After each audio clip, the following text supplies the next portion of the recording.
Hello, welcome to the 11th London Short Film Festival. My name is Philip Ilson, Festival Director.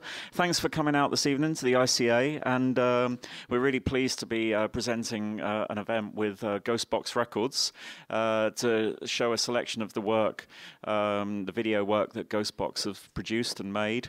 And then we'll have a Q&A immediately afterwards with Bob Stanley hosting with Julian House from Ghostbox. So give us a few.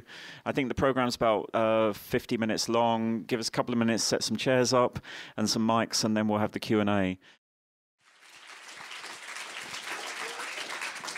I think the first time I came across Julien House's work was I went to see Broadcast in 1995, I think, in Birmingham, and he'd done all the visuals as he always did, and they were as much part of the show as the band and the music, really.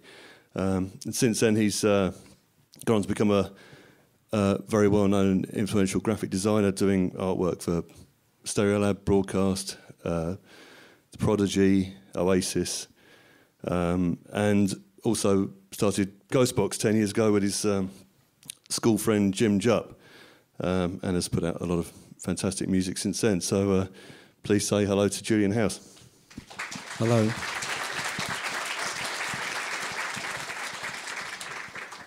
I thought that was terrific. I mean, I'd seen some of that on a small screen before, but never on a big screen. And the first thing I suppose that I think when I see your footage is it's very reminiscent of a very specific time period, like a very narrow time period, maybe even like 5 or 6 years from late 60s and early 70s. What is it about that time period that is so influential on your work? Well, I mean, the period that Ghostbox really refers back to is obviously influential on the most mundane level as being the sort of the television and popular culture you experienced at sort of influential age, at childhood age. But there was something specific about what was going on in that period, I think, if you know, probably between 68 and the mid-70s maybe. For us, growing up with television, probably being one of the first generations almost where television was a bit of a babysitter, you know, you sort of one of the first generations who could be left in front of it. And it was a very strange time, a very strange sort of set of things sort of converging. You still had Radiophonic Workshop and the strange kind of music that was used on television programs. There was a kind of strange hangover from the late 60s psych and folk world of that sort of filtering into children's television and you know, other TV programming, sort of Eastern European animations and things, and also growing up in the time where it was a strange, you know, 3 TV channels that switched off most of the time, watching the test card and not really knowing what it was. And as Bobby was saying the other day, like Open University being there and this strange thing that you weren't really supposed to watch, but it was just on most of the day. All of these things seemed to come together, and in the early 70s there was this kind of strange folklore, occult revival, the sort of M.R. James ghost stories on television. So it's a peculiarly fecund kind of time, the things that were happening. So whether that's nostalgia or not, or whether it's also to do with that particular time and the way these things seem to converge, and in a kind of telescoped way, like if you take something with a long lens, everything flattens out and becomes the same thing, and it's almost like you look back and suddenly strange children's programs and Open University and test cards and M.R. James and the occult seem to have like merged together, and that's sort of where Ghostbox comes from, really, is kind of like a half-remembered sense of something that you experienced, and almost like a sort of weird sort of Ipcress file brain programming or something, that what was going on culturally and on television was that, you know, our generation was an experiment, you know. I mean, it does feel like it was it's like a parallel world to what you were meant to be watching or what you're meant to be listening to. You've said before that the Radiophonic Workshop was influential on people like roughly our age as the Beatles, because like you heard them more often. You couldn't get away from them. Like when I came home from school and my parents put PM on Radio 4, you heard of Radiophonic Ident every single day, but you didn't know who'd made it, and you couldn't go out and buy it. No. It was like you weren't really meant to know that it was there, even though it was like ever present. Yeah, there was certainly a kind of sense, because I mean, it was only when I was older that collecting old electronic music and I discovered library music and what library music was, and suddenly you found that in charity shops you could find the records that the TV producers had used to get their cues from, and that was a very strange world of kind of clashing musical genres, and old sort of jazz guys suddenly doing glam rock tracks, and just really strange juxtapositions and things. And there was this invisible world. There was pop charts, and there was television, and then there was all this other stuff behind, all like the sort of like things you were exposed to that weren't part of the kind of the apparent world of popular culture. But also you only had those channels as well. You had 3 channels on the TV, and you had 1 pop chart, and you had all these things, and it was you kind of ended up watching all sorts of strange things because there was nothing else. So I mean, and so you kind of that kind of period where you might actually watch a strange Open University program in the afternoon at the age of 8, you know, and it in retrospect, it all feeds into each other, that sort of post-psychedelic world and that kind of this sort of weird science kind of thing. And I suppose that's where the Ghost Box films come from, in that the idea is that they don't fit in terms of being able to say what they are. Like a TV ident turned into an occult mandala, or, you know, an Open University thing turned into a psychedelic head film. That constantly crossing over between what you're actually looking at, which I think is sort of like the way memory works in a way. It doesn't file things properly, and things sort of bleed and feed into each other. So. Yeah, I think it's quite hard to tell a lot of the time which of your stuff is found footage and which is new. The anonymity of Ghost Box I find interesting, because again that reminds me of the Radiophonic Workshop, but also I think something from that era that I suppose I have nostalgia for, even though I don't like to think I'm nostalgic, is just sort of state control and anonymity through state control, whether it's like new towns being planned or whatever. It's like a specific post-war ideal, I suppose, where, you know, people's egos didn't really count, and architects could, you know, build these new towns, and people could make this music that was all over the place. And you didn't know what the names were. Is that? Well, yeah. I mean, there is definitely a kind of post-war, you know, British period that kind of influences us, which was probably it's probably from post-war up until probably the early 80s, and probably up until the Thatcher years. Not so much to do with Margaret Thatcher in particular, but that being the era when marketing and sort of commercial things became more foregrounded, and that being the era where, you know, the Radiophonic Workshop, for instance, was pretty much, that was its sort of decline, when, you know, BBC producers are told that they should be seeking work elsewhere and, you know, outsourcing. But there is something about that sort of state paternalistic sensibility, I think, that the kind of Lord Reith idea of the BBC, but also there is that anonymity, you know, the fact that Delia Derbyshire at the BBC wasn't allowed a credit for the Doctor Who theme, even though Ron Grain has said that she pretty much made it, but she was an engineer, so she didn't get credit, which is almost like, sounds like a sort of almost Eastern Bloc kind of sensibility. But certainly something in that world of certainly with TV programming was probably more interesting than what we have today. Less driven by market forces, and probably a lot of people would say, you know, a kind of slightly ivory tower idea of bettering people and something. But certainly things seem to kind of culturally, architecturally and everything seem to come from a place where somebody thought it was right, and it seemed to be a collective idea of what should interest, you know, the common man sort of thing.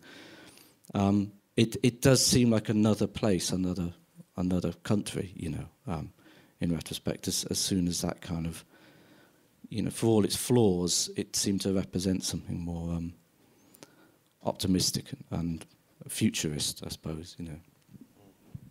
Yeah, we were just looking at some terrible public art earlier on today and thinking public art around that time would have been Henry Moore or maybe Barbara Hepworth, and now it's there because it's a piece of public art without any. Yeah. I mean, if you look at the terrible Clinton cards couple kissing that you get at Eurostar Terminal, you know, and you think about, like you say, in this era, it would have been Henry Moore or Barbara Hepworth, and the fact that this is seen as a popular choice to create this sort of chocolate box sort of monstrosity, and that, I think that's what it's about. That's kind of like a commercially driven and slightly banal kind of world. The short film in the middle, I think it was an individual film, reminded me a lot of books I remember seeing in the 70s of photos of ghosts, or people trying to take photos of ghosts. And you just get this kind of like blur or sort of burnt out piece of film or something. Was that when you were younger? Were you interested in sort of, horror and? I'm trying to think of like Hammer films were on TV, I suppose. Was that something you were interested in? I think it was there everywhere, and I think with the sort of classic pan horror paperbacks that always seem to be, a screaming face taken through a kind of distorting lens, and there were magazines like The Unexplained. I think it was a bit later, but I would have been aware of those strange, sort of paranormal images and everything. But I think that film is about that, but about media and film and sort of photographic exposure. And I always liked the idea that a lot of those things, that even when you knew they were fake, they were still haunting. And something about the fact that some double-exposed photograph, even when you know it's a double-exposed photograph, still has this quality to it. And it's something inherent in the technique, in the way that it's been made. So they're phenomena and occurrences in the film, but there could be paranormal events, but they could equally just be anomalies in film or things that have happened to the film stock or something. And I think that's something I quite like. And we talked before about Nigel Neal and not just Quatermass, but his latest sort of TV dramas and Beasts and things like that, and how he seems to exist in that strange world, which I think he would term as hypernature rather than supernature. It's something that's just beyond what we understand, and something about a defect in a videotape or a exposure problem on a photograph sort of seems to be in that sort of like hinterland between what is a paranormal event and what is an observed media artifact. Yeah, I think again from going back to that period, especially the 71, 72 period, film stock from that time just seems to have aged in such a peculiar way. I mean, The Wicker Man, I suppose I'm thinking of specifically, that whenever that was on TV in the 80s, it was this very faded print, which is almost monochrome, and that just seems to be as much a part of the film as the story and the acting, I think. Even though a lot of these things have been cleaned up since, there's a film called The Moon and the Sledgehammer, which the woman who owns the rights to it, I think, won't let it be restored by the BFI because she thinks it should look that way and it should degrade naturally, which is interesting, I think. Yeah, I mean, it's something that we kind of, I think we like it because it represents that period, but the media that was used, that we all had, I don't know, like a soundtrack that someone had taped for us or something off a VHS, or we had a fifth generation film or something, that the degraded quality of it was intrinsic to what we liked about it, and it represents, I think, the era that Ghostbox comes from, in that media was fallible and tapes were wiped and things did fade, and now we live in this kind of strange digital perpetual present, and it would be hard to see another generation having that same relationship to those things that they grew up with, because it's all there, it's all stored, and it's all as kind of in whatever state you want it to be, basically. But it doesn't fade anymore, and nothing disappears into the shadows, and nothing becomes half remembered. It's all the sort of digital wired internet culture seems to be in a perpetual wide awake state, whereas I think what Ghostbox is about is something half asleep, half remembered, a trace of something that you grew up with, rather than a definite concrete thing that's constant and there all the time. Yeah, well, I don't think necessarily. I think the way it definitely goes beyond nostalgia for me, even though I did grow up in that period, is that I think the analog era, people could look back in another 20 years and you'll still be able to see ghosts. You'll still be able to find odd things in the sort of degradation of the tape or sound or whatever that you wouldn't have had to live through. You wouldn't have to have that memory, that trace memory to appreciate it. And yeah, I mean, if you could put yourself in a position where in 20 years' time you were taking stuff from now and creating a sort of ghost box in 20 years' time, is there anything you can think of that? I wouldn't be able to imagine that. It would have to be someone who was, 6 or 7 years old now and watching all sorts of strange things on YouTube and then downloading music, whatever culturally they're experiencing, what that memory would be. It would be different. I don't know. It wouldn't have that feel to it, and some of it is to do with the kind of, like I say, the media and the archival aspect of things that were sort of half forgotten. Some of it was to do with the fact that we had that one little oracle in the room that was 3 TV channels, and everybody watched those 3D channels. Even when there was nothing on, you just looked at the light coming out of it, and you essentially had certain parameters for growing up at that time that would have meant that these things connected up in a certain way. The spookiness of these things that weren't supposed to be spooky, whether that's a retrospective thing, the way I see it. I don't know what in 20 years' time someone who was young now would they wouldn't have had that experience. And everything is niche, and they can find, if they're interested in something, you can just find it straight away, You can sort of find a little corner that's your interests, and it's, there's 87,000 different charts, and, music doesn't occupy a central place. There's probably not TV programs that occupy a central place. But it's also about those things that were happening then. I think it's specifically as much to do with being this, not nostalgia, but half-remembered thing from childhood. It's also that there was this post-60s, post-psychedelic thing going on. There was still this state-funded electronic music being turned out for daytime radio programs produced on reel-to-reel tape recorders. There were specific cultural things that kind of coalesced at that time.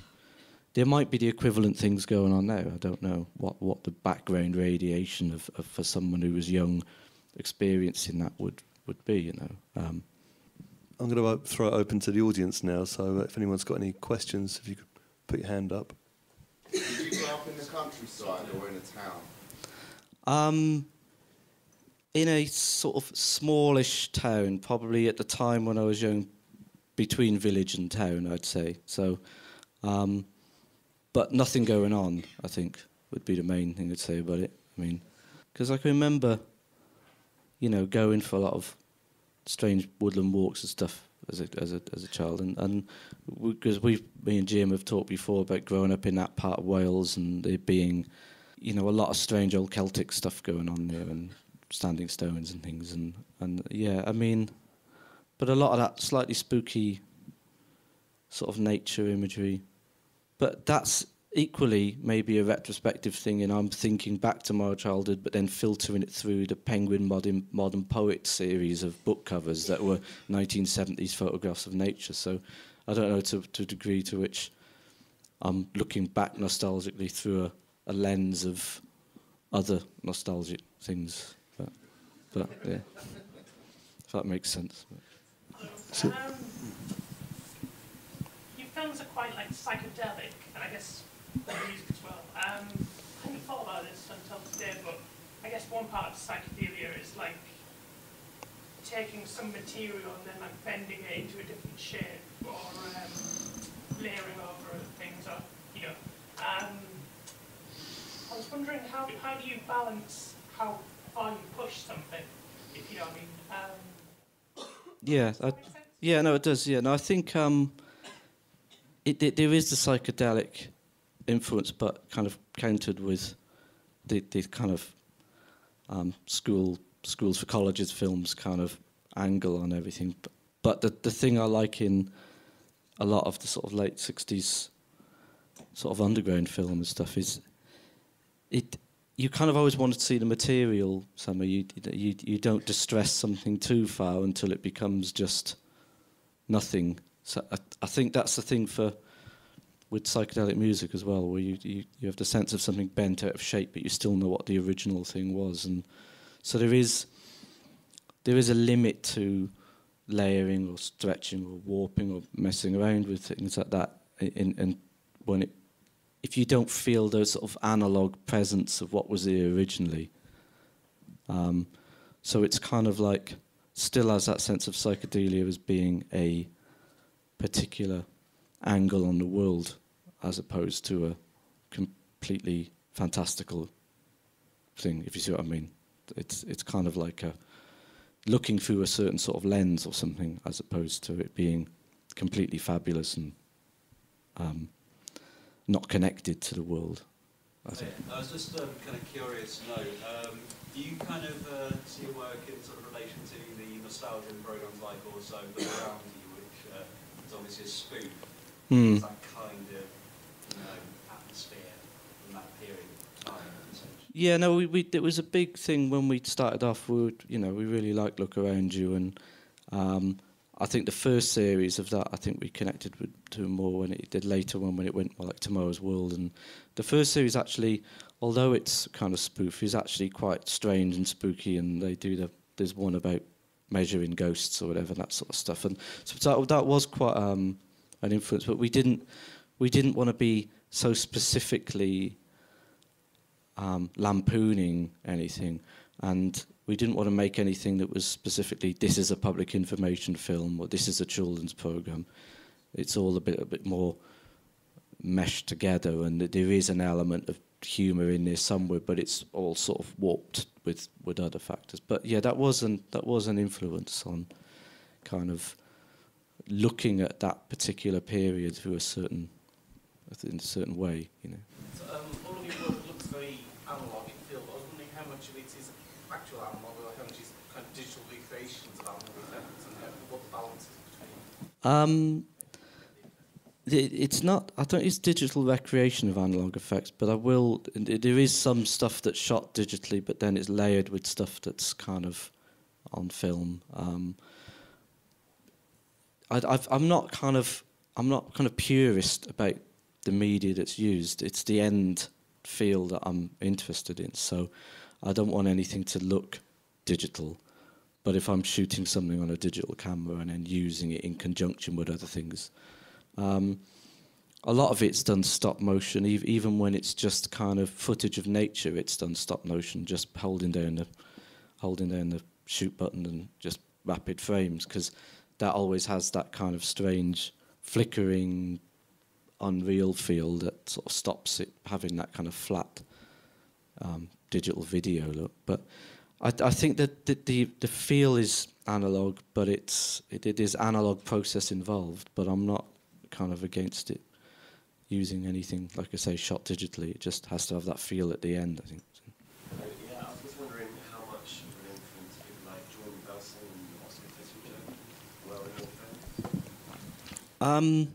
I mean, certainly Jordan Belson, but probably I was probably doing things with kind of in that kind of zone before I was sort of aware of him. But certainly that's an influence, and even people like Jeff Keane. And I wasn't aware of Jeff Keane when I was doing a lot of kind of painted over, collaged stop motion and stuff. But all of that stuff is certainly a very strong influence now, I'd say. Question for both of you, really.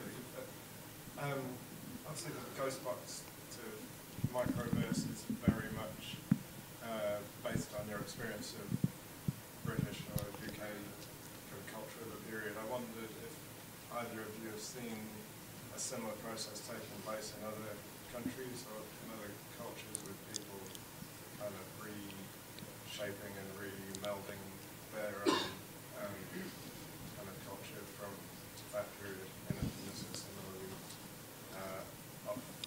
offset fashion. Yeah, I mean, the most apparent one for me, which would probably be a slightly later thing, and it would be American kind of sort of the hypnagogic kind of thing, which has more to do with early video games and VHS things, but also sort of strange new age music and, you know, kind of DX7 synths and sort of that sort of warbly kind of thing. But it seems to be excavating a similar thing, but also approaching it in a similar way, which is that all of this material becomes part of this collective hallucination, or like a dream, a shared dream that is being filtered. I don't know really about anywhere else. That's the thing that I thought seemed closest to where we were coming from. Yeah, no, I can't think of anything outside of Aerial Pink. I was thinking of, apart from America, I can't think of anywhere else. No, hopefully there is stuff out there like that, 'cause it would be good. Belgium, maybe. I don't know. Leading on from that, but it seems like so you're releasing like high-corn audio, which to me has a sort of quite 80s John Carpenter sound. So I think you're sort of opening up label to that sort of thing. Yeah, I mean, we you know, there is a